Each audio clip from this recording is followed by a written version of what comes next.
Welcome back everyone. Nifty analysis के एक और वीडियो में आप सबका स्वागत है। तो देखिए आज क्या किया निफ्टी ने ना, मैं आपको हमेशा समझाती हूँ कि ऑप्शन बायर को बहुत संभल कर रहना होता है, क्योंकि आपका पैसा सब लोग लूटने के लिए बैठे हैं। ये देखिए, ये 9:15 का कैंडल है और ये वाला कैंडल है 10:10 का। अब सोच के देखिए, मात्र 45 मिनट के अंदर इन्होंने खेल ख़त्म कर दिया। यहाँ से मार्केट टक टक टक गया ऊपर और उसके बाद देखो यहाँ इस 10 बजे के बाद यहाँ पर जो प्रीमियम था और यहाँ पर जो प्रीमियम था उसके बीच का सारा जो मार्जिन ये लोग खा गए। मैं आपको दिखाती हूँ। लेट सपोज ये वाला उठाते हैं, ये देखो क्या था यहाँ पर प्रीमियम। ये प्रीमियम था 115 रुपए को खा के इन्होंने ख़त्म किया है।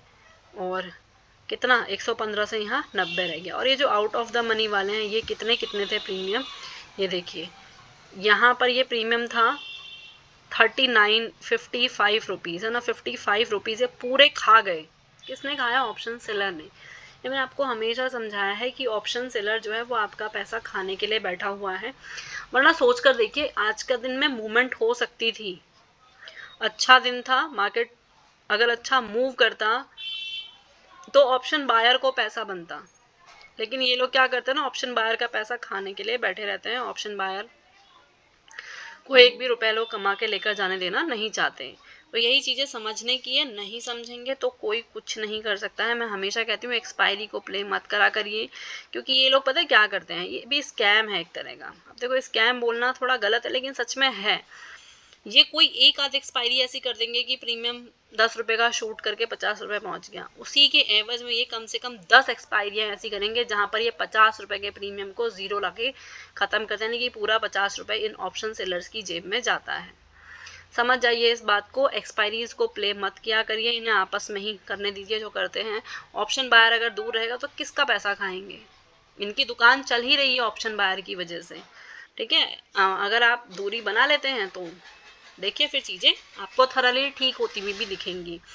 चलिए फिर आगे चलते हैं। ये देखिए, ये 9:15 का कैंडल था और 9:15 के बाद ये मार्केट ऐसे ऐसे ऊपर गया।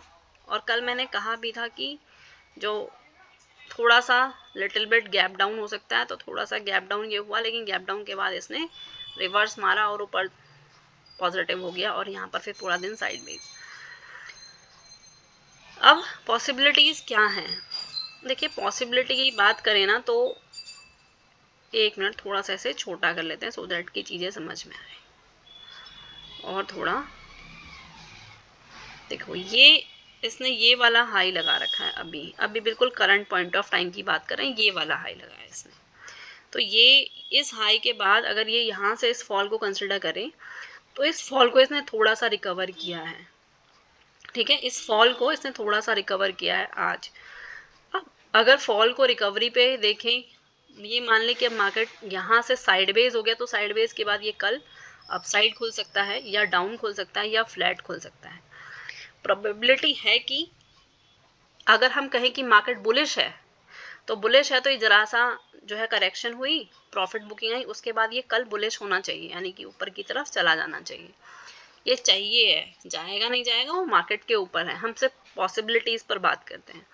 तो ये यहाँ से थोड़ा सा ऊपर गैप अप खुल सकता है, जिससे कि क्योंकि हम मार्केट को बुलिश कंसिडर कर रहे हैं, अभी मार्केट बुलिश है। अगर ये गैप डाउन खुलता है तो अगर गैप डाउन खुलता है तो 22,580 के नीचे अगर सस्टेन करने लगे तो उसके बाद 22,550 फिर 22,500 तक के डोर इजीली जो है आपके लिए ओपन हो जाएंगे। अब अगर ये यहाँ से जो है इससे ऊपर निकल जाता है 23,632 से ऊपर, ओपन ही कहीं गैप अप होता है 23,650 पे, 23,680 पे, तो फिर जो है 23,700 तक ज़रूर जाएगा। 23,700 तक गया तो पॉसिबिलिटी है कि 23,750 भी ये टच करे। देखते हैं, जैसा जो लाइव मार्केट में होगा उसको वैसा ही प्ले किया जा सकता है। मैंने हमेशा बोला हम सिर्फ अनुमान लगा सकते हैं, वी आर नॉट पंडित जी, है ना, हम भविष्यवाणी तो नहीं ही कर सकते। तो क्या पॉसिबिलिटीज़ हैं उनको देखा जा सकता है। देखिए, चीज़ें सीखना बहुत ज़रूरी है। अब ये मार्केट जब साइडवेज होता है तो वो भी पता चलता है। कैसे पता चलता है? ये देखिए, यहाँ पर ना ये अब आप देखेंगे तो ये जो दोनों मैंने ईएमए लगा रखे हैं, ये दोनों ईएमए पास पास में आ गए। जब भी ये दोनों ईएमए बिल्कुल पास पास में आ जाए तो समझ जाइए अब ट्रेड करना बेकार है, क्योंकि यहाँ पर मार्केट कहीं नहीं जाएगा। जब भी ये दोनों ईएमए पास पास में आ जाते हैं तो ये मार्केट कहीं नहीं जाएगा, बस टाइम वेस्ट करेगा, अप डाउन करके प्रीमियम मेल्ट करेगा, ठीक है। और प्रीमियम जब मेल्ट होता है तो ऑप्शन सेलर की जेब भरती है। तो ये सब प्लान होता है, आपको उस प्लान का हिस्सा नहीं बनना है। आपको ऑप्शन बायर अगर आप हैं तो बहुत समझदारी से अपने ट्रेड्स प्लान करने हैं। ये तो था निफ्टी के बारे में मेरा व्यू। अब बात करते हैं कि जब आप ऑप्शन बायर हैं तो आप ना अपने सेटअप का इंतज़ार ज़रूर करिए। अगर आपका सेटअप मिल रहा है तो ही ट्रेड करिए, सेटअप नहीं मिल रहा है तो ट्रेड मत करिए। और आज का मार्केट बेकार था, मैं कहती हूँ हर एक्सपायरी को आप अवॉइड करा करिए, आपका नुकसान नहीं होगा।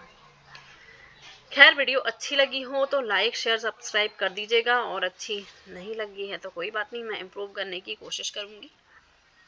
Thank you very much.